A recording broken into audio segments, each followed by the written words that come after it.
What's up? It's Trot WAM from Odds.com. This is our NBA breakdown for Wednesday, March 17th, 2021.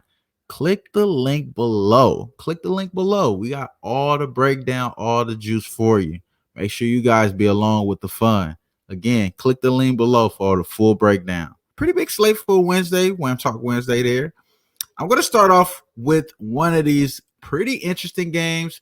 Got some old players coming back to their old teams. Got some players starting with their new team here. It's the Brooklyn Nets going on the road to Indiana Pacers. Right now, I see the line is open here at FanDuel. It's at 3.5 in favor for the Brooklyn Nets. I agree with that. And it is at a home dog situation for the Indiana Pacers. Indiana Pacers are coming off of a tough loss against this Pacers team. I'm sorry, Indiana Pacers are coming off a tough loss against the Nuggets. And that game, they're only held up to 38 points. So let's break this down, see what's going on here. Now, let's start off with the injury report. It's always best to start off there, right? Because these guys could be injured, some guys that may not be available.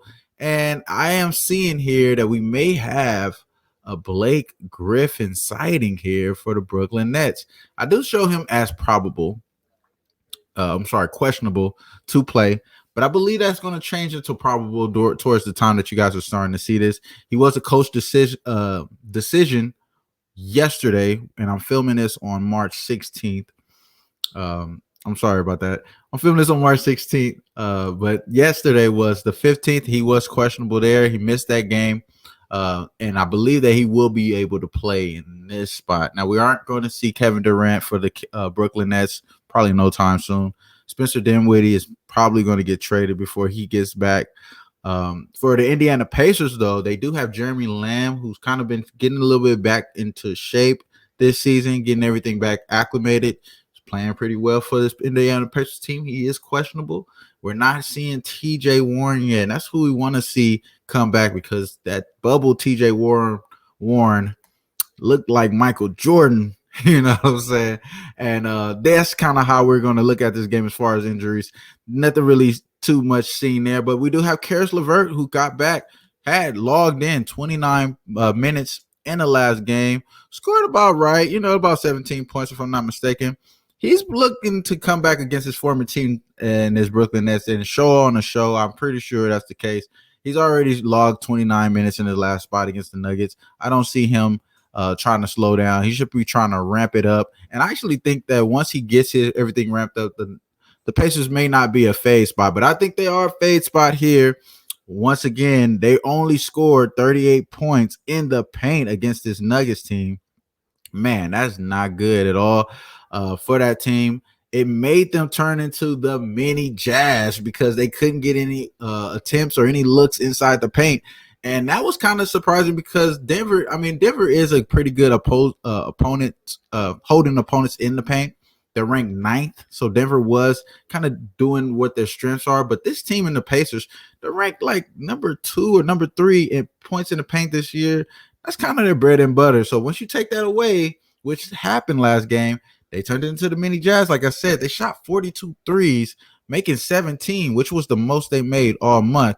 Very uncharacteristic for them since they only shoot 33 attempts for the season, which is ranked 19th. So it's very uncharacteristic here. I think this Brooklyn team has been playing a lot better defensive lately. Brooklyn defensive struggles is always, we already know it's documented. I've seen a little bit better defense out of Kyrie than I've seen him in his whole career, honestly, in this year. And also, I would say the same thing about James Harden as well.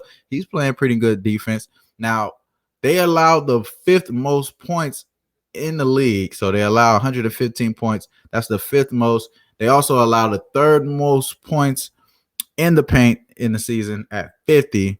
But as of late, the last 5 games, they kind of starting to turn it around. Brooklyn is ranked 6th in opposing points in the paint at 42 points, just 4 shy of what they did, what the Pacers did against the Nuggets. So that could be a good sighting there. Also, they're ranked 11th in opposing points per game at 108. So they're getting better there. They're ranked 5th worst there. That's definitely better than fifth worst, being right in the middle of the pack at 108. And we know these guys are number one in effective field goal percentage this year in the Brooklyn Nets. Probably the best offensive team that we've seen, at least as far as efficiency wise, that we've ever seen. So they kind of just need to be in the middle of the pack to become a really top tier contender. Now, also in that the last 5 games for the Brooklyn Nets, they're ranked third in opposing field goal percentage at 42%. That's kind of one of the things that stood out to me when I was capping this game, is that they've been playing pretty good defense along with having great offense. And this Pacers team is kind of doing the other way on the other opposite side. The Pacers for the last 5 games, they ranked 14th in opposing points in opponent points per game. My apologies, at 112. So they're allowing 112 points per game. They're dead last. I repeat, they are dead last in opponents' 3-point percentage in the last 5 games, letting opponents shoot 41% from three. Do not give James Harden a wide open three. Do not even give Landry Shamet a wide open three. You don't want to give Gary Harris a wide open three. These guys might just be smoking you. So I definitely think that this is a good spot to take Brooklyn, man. And also, they ranked 24th in opposing field goal percentage for this Pacers team in the last 5 games. I know Karis LeVert is coming back, but he's not going to help their defense that much. That's something I'm going to be keying in on if I want to ladder this spot. For right now, I'm going to take the full game, Brooklyn -5. Just to add some more stats here, effective field goal percentage the last 3 games is in favor for Brooklyn. They're at 58% to the Indiana Pacers 53%.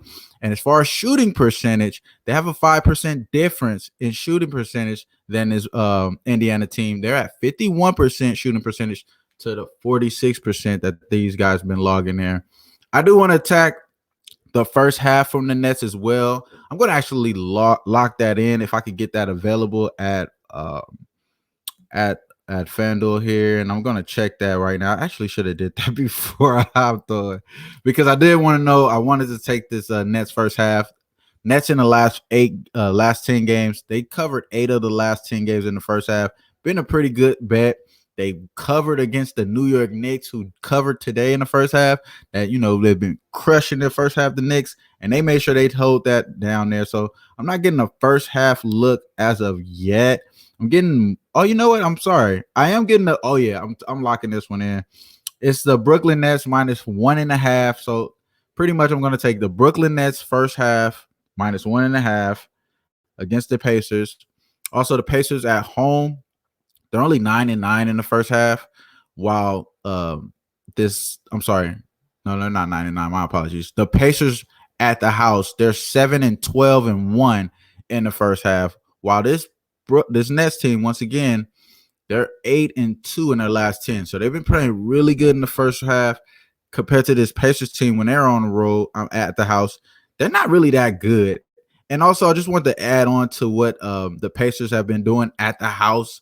As a home underdog, they're 1-3. So that's not really that big of a difference. But as far as a home team, they only cover 6 of the 18 games that they played at the house.